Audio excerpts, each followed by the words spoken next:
Hello students, future doctors and engineers. Welcome to our YouTube channel MedG Exam, where smart work is always preferred over hard work. I am Pansa with cream of the theme series in physics, starting with class 12th. And we are doing chapter 1, electric charges and field.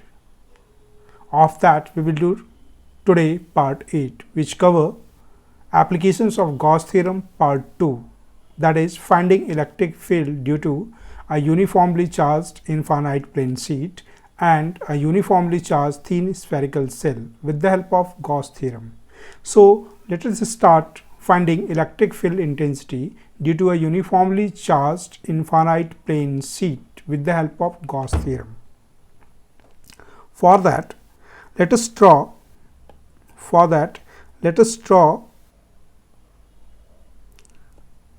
an infinite sheet. Let this is an infinite sheet which contain uniform charge distribution. Let here we have made uniform charge distribution of positive charge, and we have to find electric field intensity due to this positive charge distribution infinite sheet. For that, we are drawing a Gaussian surface, a cylindrical Gaussian surface, such that this Gaussian surface crossing perpendicular to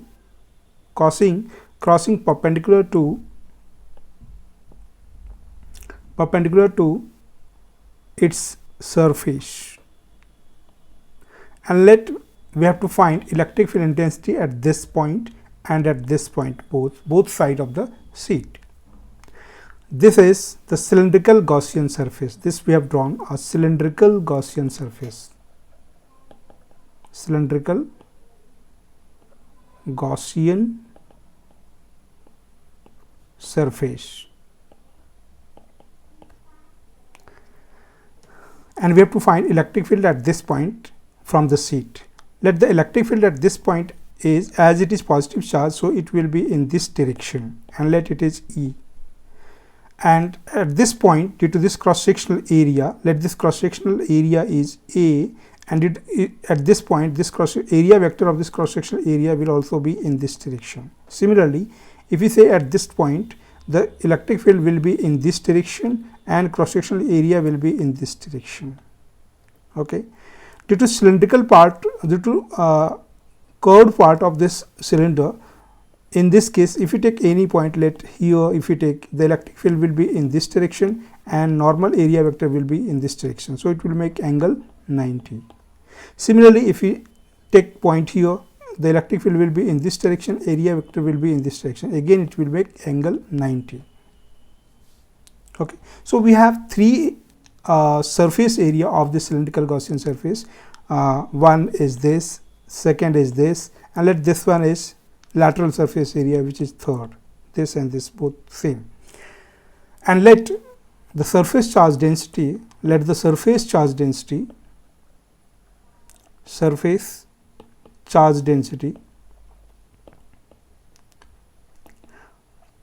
is sigma. Then from the formula, sigma equals to Q by A. This implies Q will be sigma into A, the charge enclosed by the Gaussian surface. It will be sigma into A. Now, if you apply the Gauss theorem, applying Gauss theorem,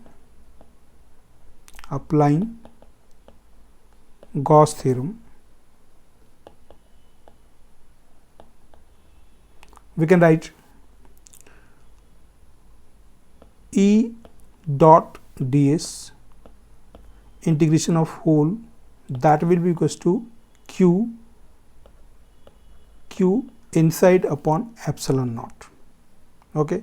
Now let us find this E dot ds. This is equation 1. Let us now find E dot ds for whole cylinder.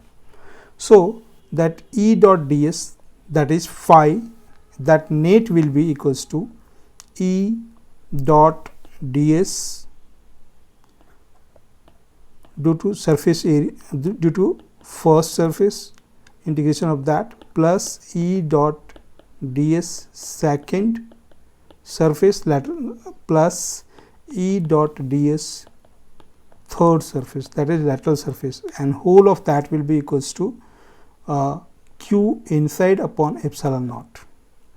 So for first surface we can write E ds cos 0 degree, integration of that, plus for second surface we can write minus E dot minus ds minus E dot minus ds, because it is opposite of that first surface, and for this we can write E ds cos 90 degree, integration of this equals to q inside, as we have calculated, sigma a upon epsilon naught. Now this will be E integration of ds, because cos 0 is 1, plus this part again will be E integration of ds, as this will also be cos 0 equals to 1, and for this part will be 0, because cos 90 is 0, equals to sigma a upon epsilon naught. Now if you integrate it, this will be equals to Ea, and this again it will be equals to Ea, equals to sigma a upon epsilon naught. This will give 2Ea, and that will be equals to sigma a upon epsilon naught. From here we can find E equals to sigma a upon epsilon naught into 2a, this will cancel, and finally we get E equals to sigma upon 2 epsilon naught. This is the formula for infinite seat. This implies that distance, if the seat is infinite, this implies that E is independent of distance from the seat, independent of distance from the seat, okay. So this is the expression of electric field intensity at any point due to infinite plane seat if its surface charge density is sigma. Now let us find the expression for electric field intensity due to a uniformly charged thin spherical cell. For that, let us take a thin spherical cell. This is a thin spherical cell which contain, I have drawn this thin spherical cell, and for showing the charge I have drawn like that. It contain a uniform charge distribution, and at the center point is O. From center this distance is, let capital R, okay. Now we can find the electric field intensity at 3 different positions. One is inside the cell, so we have to find inside point. Let that point is R dash. At point R dash, this is the Gaussian surface for R dash. Let this is Gaussian surface S dash, where we want to find electric field intensity, and another is on the surface. This is again a Gaussian surface 2, let S double dash, Gaussian surface S double dash, where we have to find the electric field intensity. This is on the surface of the cylinder, and let us take another point which is outside the cell, and this distance is let R, and here we want to find again the electric field intensity due to this spherical cell. This is also let a Gaussian surface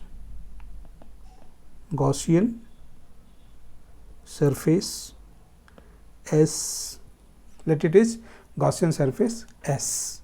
So what we have done, we have taken a spherical cylinder of radius r on which uniformly charge is distributed, and due to that spherical cell we want to find electric field intensity at 3 different positions. One is inside the spherical cell, and for which we have drawn the Gaussian surface area S dash. Second one is on the spherical cell, for that we have taken Gaussian surface area S double dash, and third is outside the cell at distance small r, for which we have taken a Gaussian surface S.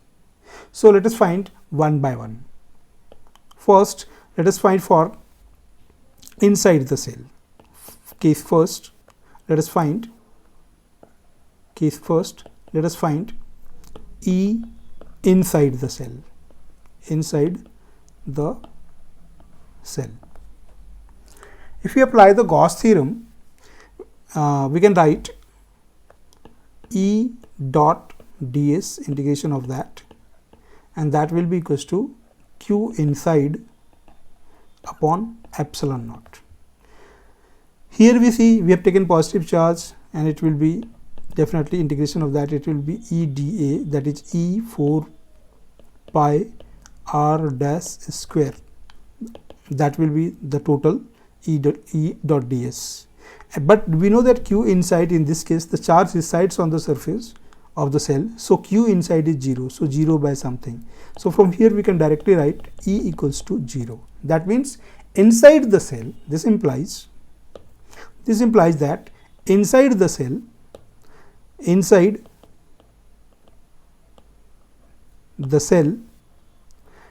E will be 0.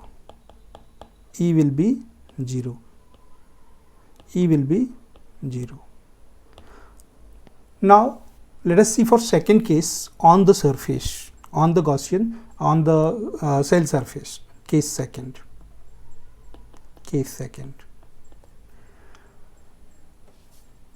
Okay. For this, let the surface charge density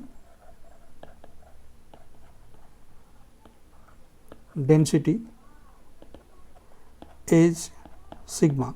So we can write sigma equals to q upon A. This implies q equals to sigma A, and this implies again q equals to sigma A. For A we can write q equals to sigma A, or we can write q equals to sigma 4 pi r square for surface, spherical surface. So this is equation 1. Let q equals to sigma 4 pi r square. Now applying Gauss theorem for Gaussian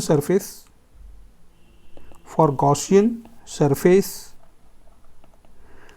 S double dash, that we can write E dot ds, integration of that will be equals to q inside upon epsilon naught.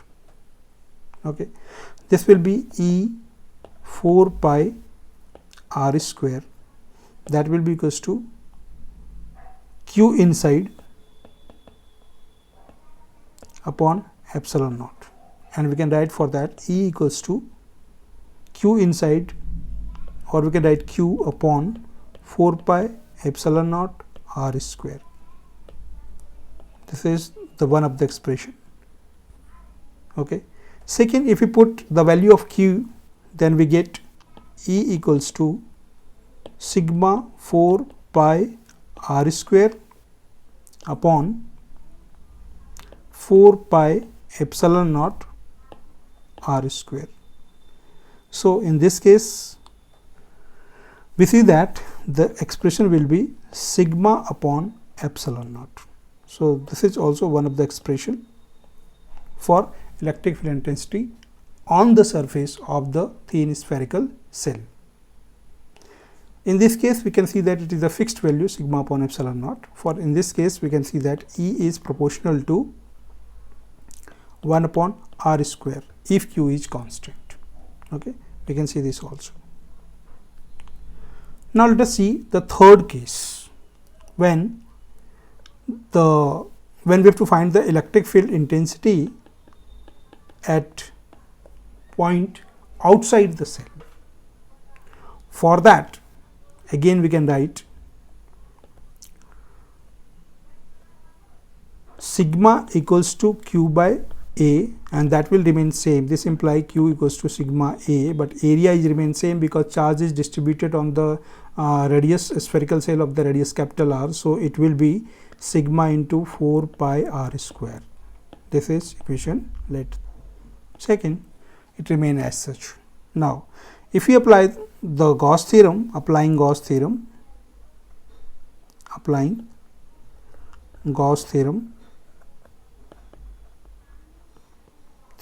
for surface, for Gaussian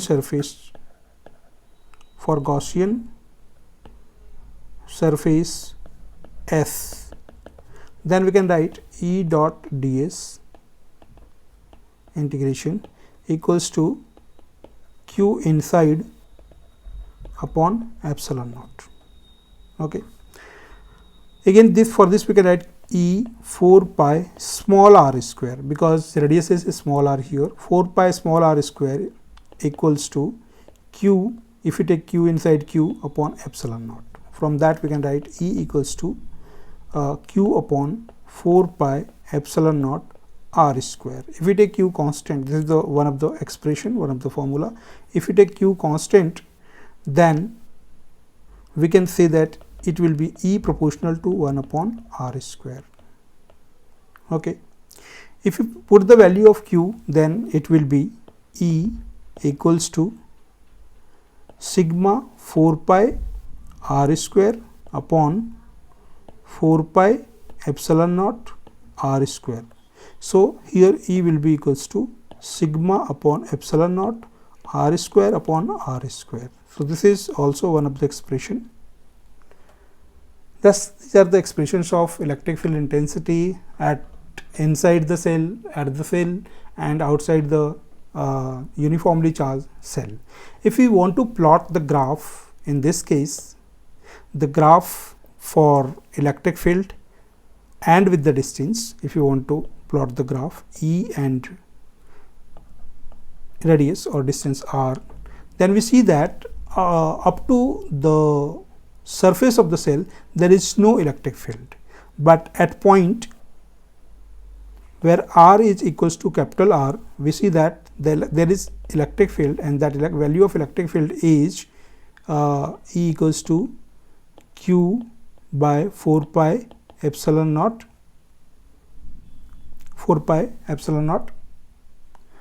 r square, this value, or it is sigma upon epsilon naught. We have seen that from this expression. We can say this is Q upon 4 pi r square, and that is also equals to E equals to sigma upon epsilon naught, but inside it is 0, and after that it varies with this expression, we can say. So we can draw like that. After that it varies like that, and this varies by proportionality sign proportional to 1 by r square. So this is the graphical interpretation, graphical expression of the electric field intensity, variation of electric field intensity with distance or with radius due to a thin spherical uniformly charged cell. So students, for today we can stop here, and if you like the videos, please like, share and subscribe to our channel. Thank you.